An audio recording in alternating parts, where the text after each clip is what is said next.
many times I have to say it, but there is a literal tsunami of garbage information being spread about in the cryptocurrency marketplaces. News articles that say absolutely nothing, and I have just one such article for you today. This one was brought to us by listener Ben, who's part of the Telegram group, and I'm sure on the Twitter page, which you can find in the show notes. By the way, since we're talking about it, see that red button down there, the subscribe button? Hit that button, yo! And that little bell icon, hit that too. That helps the algorithm, right? That's what Google wants. Hit those buttons for me real quick. Now look, let's take a look at this article here.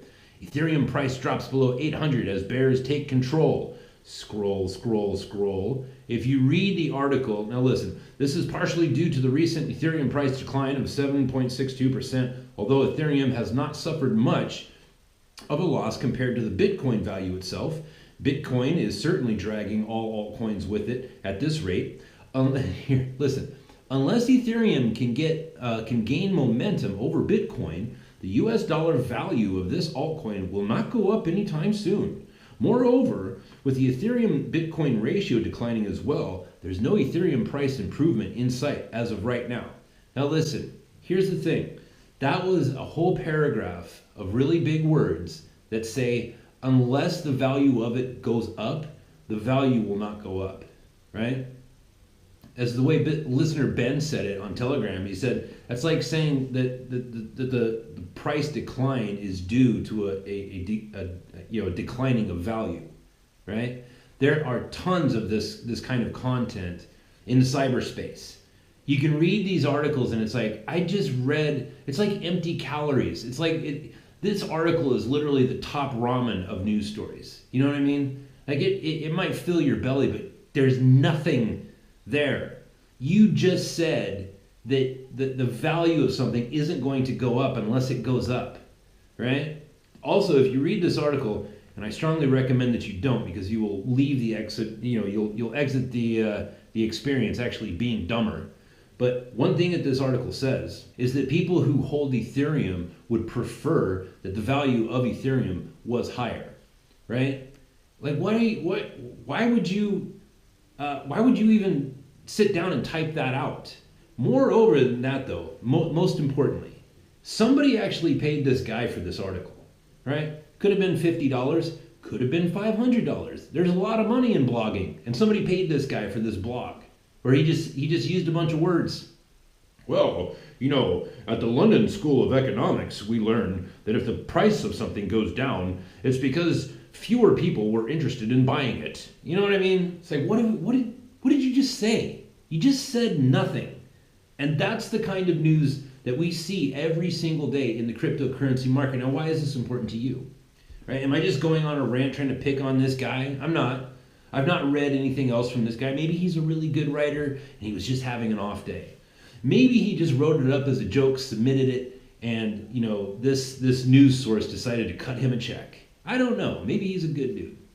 But that's not the point. The point is there is a flood of information, right?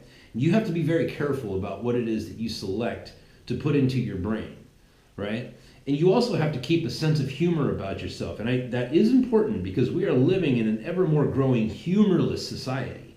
People don't even joke around anymore. You know what I mean? The reason why we have a sense of humor is it's a mechanism to deal with stress, right? And so when you read something like this, if you don't have that mechanism trained, then you're not going to be able to look at this and point at it and laugh, right? And discard it as like something that should just be laughed off. Instead, you might actually take those words into your brain and go repeat that stupidness somewhere else, right? You might go around to your friends and say, well, I heard it on very good authority that people who hold Ethereum would prefer that, the price of Ethereum goes up because theoretically speaking, it would improve their position in life and their station. You know what I mean? Like, that's the kind of thing that happens when people can't, they don't have that mechanism where they can look at something this dumb and just, see it for what it is, like something that needs to be laughed at, right? And when people question, like, okay, I have a podcast, right? We take a very metaphysical approach to involving ourselves in the cryptocurrency market, we focus on things like community, all right? That's metaphysics, right? You can do so much research on your own, but get 10 people together to do the same research on the same project, and man, you're going to have 100 times more information when you're all done because you came together as a group. That's a metaphysical concept, and that's the approach that we take on the Crypto Currently podcast. And why is it important to take metaphysics into account? And the reason I bring this up is because every once in a while, not very often, my fans are loyal, but every once in a while somebody will step in and say, I don't understand why you're talking about all this stuff about society and religion and politics and whatever. It's like, well, okay, because this is the currency trade, and those are the things that factor into the currency trade. I'll give you a perfect example, and I'm sorry to keep beating this dead horse even further, but the fact is that do you think that the BitConnect scandal would have happened had those people in charge of BitConnect and their little YouTube lackeys, had those people had a stronger moral center? Do you think any of that would have ever have happened? Right? Morality. That's a metaphysical concept, isn't it? It's a spiritual concept. And you think, oh, what does this have to do with the cryptocurrency? Everything.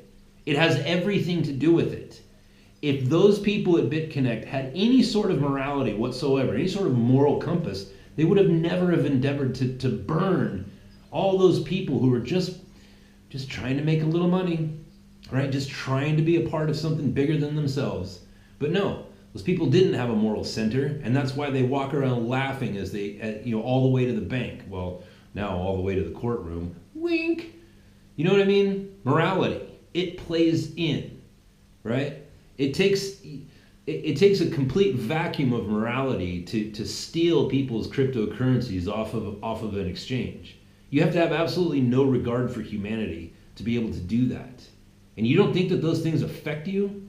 Like if you're just a person, just a regular old guy trying to participate in the cryptocurrency market, you don't think that whoever is in charge of that company that has issued that coin, you don't think that those people's moral compass is going to directly affect your pocketbook, right? That plays right in to the real, right? To the physical world, morality. And where do we get morality from, right? If there is moral law, then there must be a moral lawgiver, right? Otherwise, it's just some arbitrary thing that happened back when we were monkeys. And that's when, as soon as we learned to walk upright, we decided, hey, we got to have some morals here, people. One of those two things happened. But you have to decide which one. And whichever one it is, you're going to have to decide if some morality is superior than other morality, right? Maybe the civilization that you live in morally is better than other civilizations that have very different morals, right? You see how that works? You see how it all ties in together? Like, don't bullshit yourself, right? And when you're doing your research on these coins and trying to find out who these people are, trying to give yourself the best shot at making a little bit of money, being a part of something bigger than yourself, or being a part of a community, then you have to take in everything into consideration, right? You have to take in what kind of people are these that are running these companies. Are they Coke and Horace type of people, or are they moral, ethical, and hardworking people? Because those things will affect your pocketbook. They absolutely will. And I can sit here all day and give you examples of that. But listen, I digress.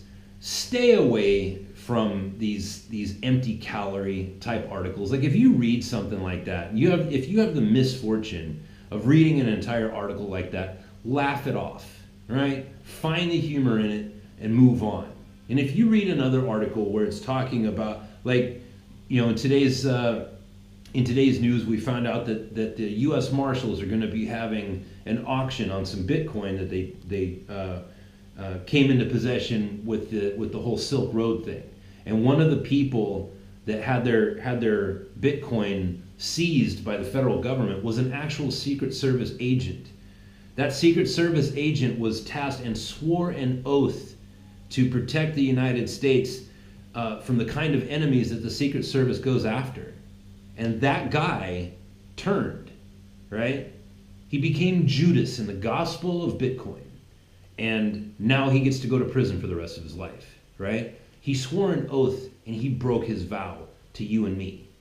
Those things have to be taken into consideration if you're going to trade the most volatile market on the planet right now. You have to be looking well into what people are doing and what kind of people they are. Otherwise, you're lost and you're going to get caught up in some BS BitConnect, crypto kitties type of horseshit.